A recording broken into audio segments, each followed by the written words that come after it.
So now Paul is going to show us how he represents the media perspective and how that content is used to help highlight the scientific content. So we need to have everybody on board. As someone said to me once, a full tide raises all boats. So, Paul. Thank you. So I thought I'd try something a little risky and a bit different. I'm going to ask everyone to put your hands up for a second and then just wave them around and put it down again. Now, I don't know about you, but I'm starting to feel the blood flow a bit through me, and that is what media can do to your research content. So, who is the American Institute of Physics, my employer? So, the American Institute of Physics is a federation of 10 member societies. Some are very small, some are very large. They vary from between 300 members to 58,000 members. AIP produces 28 journals and 4 different magazines, some through our subsidiary AIP Publishing.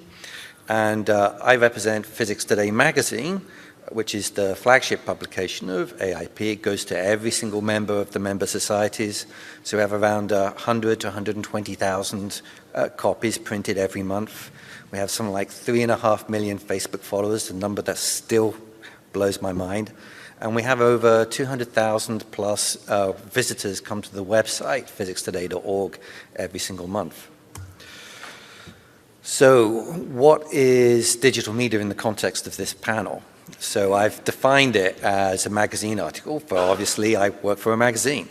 It's also a video, audio, and interactive elements, some of which we've discussed with the other panelists already, and press releases. I think press releases is something which the audience here might be quite interested in.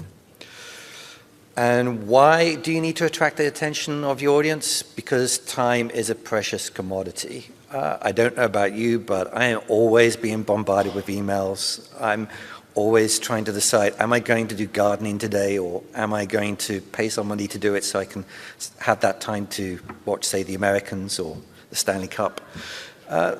If you look at the amount of time a researcher spends on looking for research articles, it has remained surprisingly consistent over the last 15 to 17 years. It's roughly 2.5 hours, depending on what field that you're looking at. And yet, when you talk to those researchers, the most surprising aspect of that is that they claim that they're seeing or reading significantly more articles than is physically possible able to in the time that they're devoting to reading. So in this particular instance, about 600 articles per week. There's no way anyone can read 600 articles per week. But part of the explanation, when you talk to them more closely, is they've changed the definition of what reading means. A few years ago, it was the abstract page. I read the abstract, I read the article. Today, it seems like the table of contents is now the new mechanism for saying, I have read this article, I read a title on a table of contents page. So if you want articles to be noticed, you're going to have to find additional ways to try and get them noticed. And that's where I think magazines, social media efforts, or press release can come in. Now, our audience is surprisingly fairly consistent, considering the diverse background of who reads the magazine in terms of the member societies, because we have geologists, we have astronomers, we have condensed matter physics, we have biologists reading the magazine, but the one thing which is really consistent across all of them is 85% have a master's degree in the physical sciences or higher. And the main difference between all of them is age. So if you got the print, it's either the Millennial Z, I think, or Generation Z they're called nowadays, or Z, and the retirees, the people in the middle, tend to like online content a bit more. There's a very unusual age difference between platforms. It's one of the things that surprises me the most is the fact that we fairly have a consistent audience except for age, depending on what platform they're reading it in. And for the website itself, 40 to 50% of the people who visit our website are not our subscribers. They're not members of the member societies. They don't have an individual subscription, but they do still have 85% degree in the a master's degree in the physical sciences or higher. So we have a philosophy, and this is part of the reason why I think it's fairly consistent through all these different platforms, to be a unifying influence for the diverse areas of physics and the physics-related sciences through high-quality, engaging, authoritative content, and be a forum for ideas. That's our mantra. The second part, and this is more of a recent development, is that our brand should have the same strong visual presence no matter what the platform. If you see our emails, they will look almost like a magazine to you. If you look at the website, there are distinct elements in it which will make you see an appeal to what you see in print or what you saw in the email. It's proven to be quite a useful subconscious technique to try and get people to jump between the different channels that we have. And my former boss used to say, we are the 3 Bs.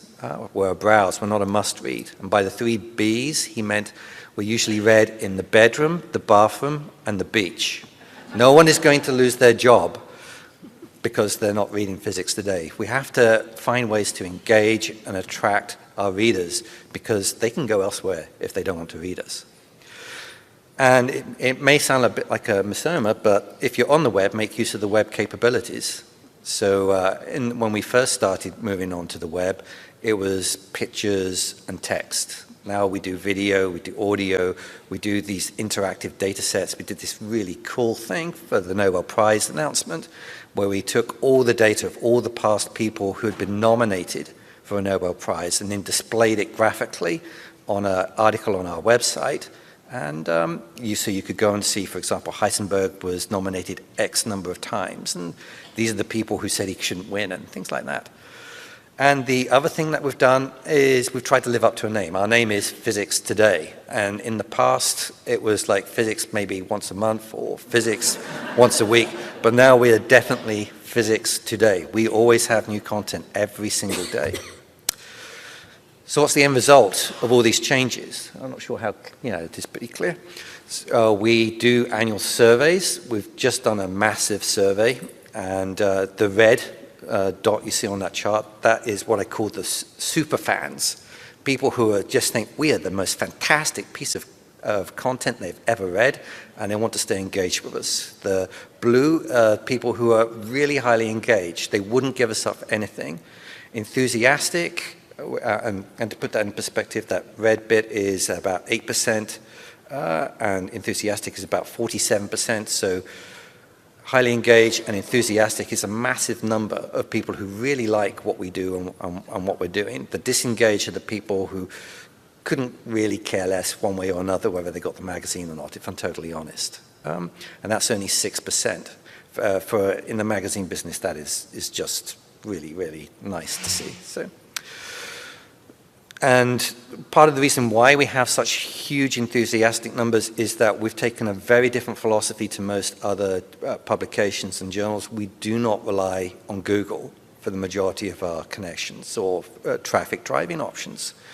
We believe that a direct link to a reader who comes to seek you out, is worth more than 1,000 Google search results because they're more likely to come back. We found that if you use email and mobile notifications to try and get people to visit the site to say, hey, we've got some new content here, come back. That's proven to be really, really effective in, again, driving people to come and engage with you, and engagement is what we're looking at. We used to rely a lot on Facebook as a source of traffic because of that 3.3 million followers, but that particular audience is the only part which didn't really meet our metrics of having a high educational background, and we've noticed that it's been dying off. People who see something on Facebook will stay in Facebook. If you ask someone about a news story like Roseanne Barr, they say, oh, I saw it on Twitter, or I saw it on Facebook. They won't say, I saw it in the New York Times on Twitter. So in terms of brand building, it's not very useful. But one of the things we have learned is that Twitter is extremely useful in getting researchers to talk and discuss your content. And researchers are starting to use Twitter an awful lot more to look for research articles. A fact that's really surprised me when in our last focus group. And the last thing is, it's pretty self-explanatory, don't put barriers in the way your subscribers reading your content. If you put in a very big enter login and password without actually saying what's behind the login and password, it turns people off. Try and find ways to give them some hints of what they would see if they were go through and get it. So also this got to do with journals. We're hosted on the Adapon platform along with the other AIP publishing journals. The content itself is tagged in JATS XML, which means that we can have relationships between the tagging that AIP Publishing is doing with its journals, with Physics Today, so there's some serendipity there. The magazine is extremely well known within the community, and of course it's driving traffic to the platform, which in turn can drive traffic to AIP Publishing's journals. And the readers who come to read the magazine stay longer. And if they stay longer, they're going to see the other journal content that's on it. And lastly, we've discovered that the other journal editors are using us as the benchmark of, hey, why can't our journal look as good as Physics Today? So having a magazine on the platform has been very useful in driving some UX UI designs to the journals to make them more attractive and readable to their users. And quickly, because I'm almost out of time, what other type of non-journal content is proven to be effective? So I've asked around, AIP Publishing has a product called SciLights, which are 300 to 500 word articles summarizing research papers. The American Physical Society has a thing they call APS Physics. It's a very same sort of thing. They're very short summaries of a research paper. Unlike Physics Today, when we cover it, we cover everybody. With SciLights and with APS Physics, they're just covering the journal articles on their platform. They've proven to find, they found that by using these techniques, they can increase traffic to research articles and increase the time spent on research articles. There's more absorption of what is in the research article. And press releases. A press release is about 300 to 1,000 words. All of this content is produced by journalists, so not researchers. And you may ask yourselves, what impact does this have?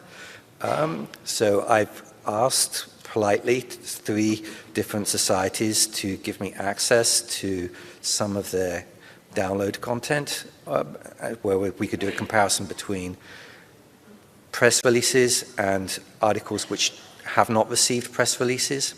And what you see in red are the ones with press releases, and the blue is the ones without press releases. And I think you'll agree that's a pretty compelling argument of why press releases can drive traffic to your site. And this isn't traffic from a general audience. This is actually traffic from academics and researchers coming to these papers. And please don't ask me who the publishers are, because I promised I wouldn't tell anyone who they were. So thank you very much.